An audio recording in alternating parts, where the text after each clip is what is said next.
రాజస్థాన్లో ఘోర రోడ్డు ప్రమాదం జరిగింది. మటోడా దగ్గర లారీ, టెంపో, ట్రావెలర్ను ఢీకొన్నాయి. ఈ ప్రమాదంలో 18 మంది ప్రయాణికులు మృతి చెందగా మరో 3 తీవ్ర గాయాలతో ఆసుపత్రిలో చికిత్స పొందుతున్నారు. కాగా మృతులంతా బోధ్పూర్లోని సూద్ సాగర్కు చెందిన వారిగా పోలీసులు గుర్తించారు. ఈ ఘటనపై సీఎం భజన్లాల్ దిగ్భ్రాంతి వ్యక్తం చేశారు.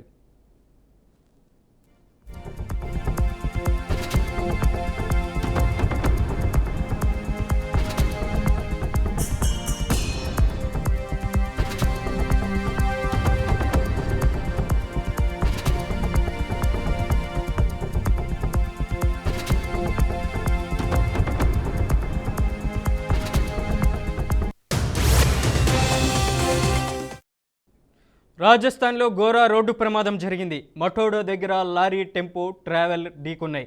ఈ ప్రమాదంలో 18 మంది ప్రయాణికులు మృతి చెందగా మరో 3 తీవ్రంగా గాయాలతో ఆసుపత్రిలో చికిత్స పొందుతున్నారు. కాగా మృతులంతా జోధ్పూర్లోని సూద్ సాగర్కు చెందిన వారిగా గుర్తించారు.